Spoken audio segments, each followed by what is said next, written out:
Hello বন্ধুরা, আসসালামু আলাইকুম। Welcome to my channel Molly kitchen. আজকে আমি আরেকটা নতুন ভিডিও নিয়ে চলে আসছি আপনাদের মাঝে।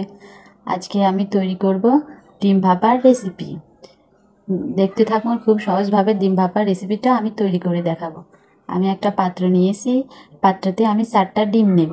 পাত্রতে আমি 4টা ডিম নিয়ে একে একে সুন্দর করে আমি ফাটায় আমি ডিমগুলো নিয়ে নেব। ডিমগুলো নিয়ে আমি সামান্য লবণ দিয়ে আমি সেটা ডিমগুলো গুলাই নেব। আপনারা ডিম ভাপা যদি বাসাতে তৈরি করতে পারেন, করবেন। অনেক সোজা, অনেক সহজ, কোনো ঝামেলা নেই। ডিমগুলো ভাপায় নিয়ে সুন্দরভাবে আপনারা ডিম ভাপা বাসাতে তৈরি করতে পারবেন।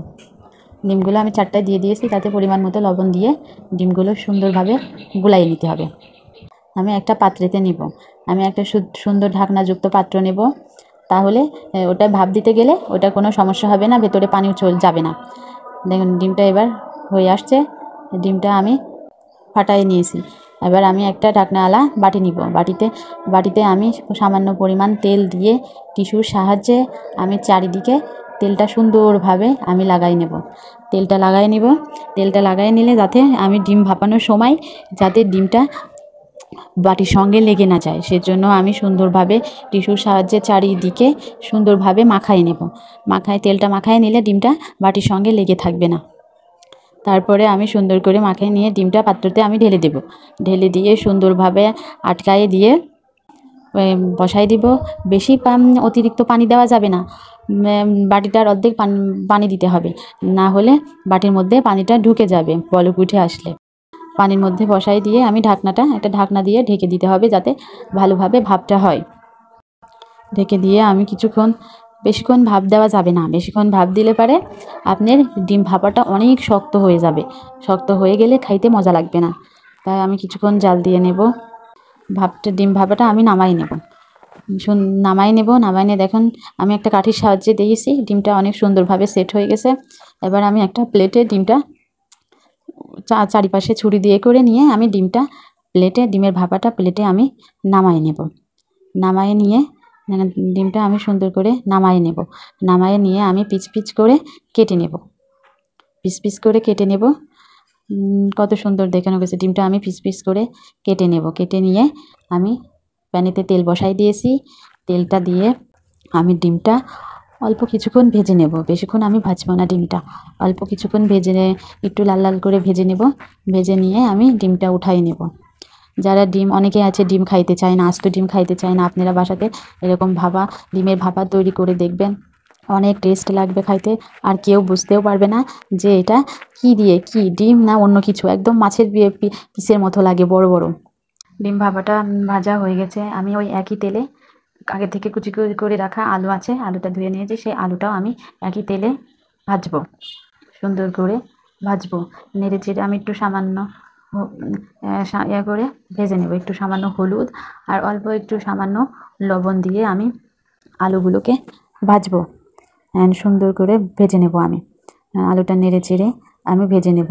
প্রায় ভাজতে ভাজতে কিছুটা আপনার আলুটা অনেকখানি সিদ্ধ হয়ে যাবে। আলুটা ভাজাতেই আমি অনেকখানি সিদ্ধ করে নেব। কুচি করে কাটা পেঁয়াজগুলো দিয়ে আমি ভাজবো। ব্রাউন কালার হওয়া পর্যন্ত আমি পেঁয়াজগুলো ভাজবো। দেখুন আস্তে আস্তে আমি চুলার হিটটা আস্তে দিয়ে রাখেছি, যাতে আস্তে আস্তে হয়। একবারে পেঁয়াজটা পুড়ে গেলে ভালো লাগবে না, আবার কাঁচা কাঁচা হয়ে থাকলেও ভালো লাগবে না। তাই আমি নেড়ে চেড়ে ভাজবো। পেঁয়াজ ভাজার মাঝে আমি এলাচ আর দারুচিনিটা দিয়ে আমি সুন্দর করে নেড়ে চেড়ে পেঁয়াজটা ব্রাউন কালার হওয়া পর্যন্ত ভেজে নেব। পেঁয়াজটা প্রায় লাল লাল হয়ে আসছে। পেঁয়াজটা লাল লাল হয়ে আসা পর্যন্ত আমি ভেজে নেব। ভেজে নিয়ে আমি আগের থেকে সব মশলাগুলা, পেঁয়াজ, রসুন, আদা, মরিচের গুঁড়া, হলুদের গুঁড়া, ধনিয়া গুঁড়া, জিরা গুঁড়া, সব মশলাগুলো আমি একসঙ্গে নিয়ে পেস্ট তৈরি করে নিয়েছি। সেই পেস্টটাও আমি মশলাতে আমি দিয়ে দেব। আগের থেকে আমি সবগুলো একসঙ্গে পেস্ট তৈরি করে রাখছি। মশলাটা দিয়ে মশলার পেস্টটা দিয়ে নেড়ে চেড়ে ভালো করে মশলাটা কষাতে হবে। মশলাটা কষানোর মাঝে আমি অল্প একটু পানি দিয়ে দেব, যাতে মশলাটা যেন না পুড়ে যায়।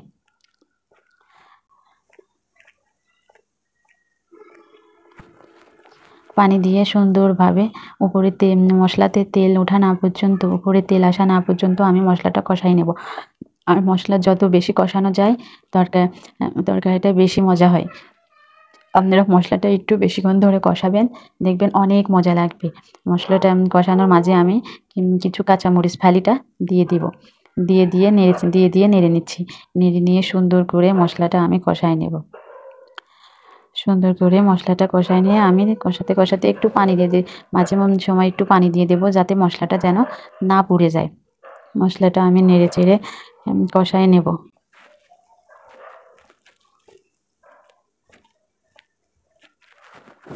মশলাটা প্রায় কষানো হয়ে গেছে, এবার আমি ভেজে রাখা আলুটা দিয়ে আবার কষাই নেব। আলুটা সিদ্ধ হওয়া না পর্যন্ত আমি মশলাটা নাড়তে চাড়তে থাকবো। এমন নেড়ে চেড়ে আমি আলুটা কষাই নেব, আলুটা সিদ্ধ করে নেব। আলুটা আমার ভাজার সময় অনেক সিদ্ধ হয়ে আসে, এবার আমি একটু নেড়ে চেড়ে সিদ্ধ করে নেব। আলুটা প্রায় সিদ্ধ হয়ে গেছে, এবার আমার ভাপানো ডিমটা ছিল সেই ডিমটা দিয়ে একটু নেড়ে চেড়ে আমি তরকারিতে ঝোলের পানিটা দিয়ে দেব। নেড়ে চেড়ে আমি তরকারিতে ঝোলের পানিটা দিয়ে দেব। বেশিক্ষণ জাল দেওয়া লাগবে না, আমার সব কিছুই আলুটা সিদ্ধ হয়ে গেছে। বা ঝোলের পানিটা দিয়ে সুন্দর করে নেড়ে চেড়ে আমি তরকারিটা রান্না করব।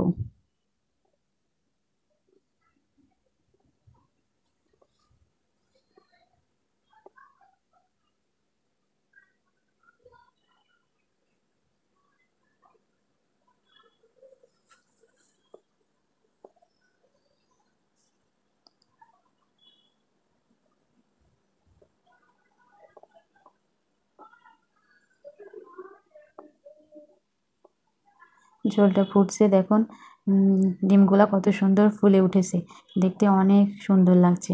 দেখেই মনে হচ্ছে না যে এগুলা ডিম ভাপা। আমার রান্নাটা প্রায় হয়ে আসছে, আমি নেড়ে চেড়ে তরকারির মধ্যে আমি গরম মশলা ভাজা গুঁড়োটা আমি দিয়ে দেব। দিয়ে ভাজনাটা দিয়ে একটু জাল করে নিয়ে আমার তরকারিটা রান্না হয়ে গেছে। এবার আমি তরকারিটা চুলা থেকে নামাই ফেলে একটা পাত্রতে বেড়ে নেব। এখন তরকারিটা কত সুন্দর কালার হয়েছে আর ডিমগুলো কত সুন্দর ফুলে ফেঁপে উঠেছে।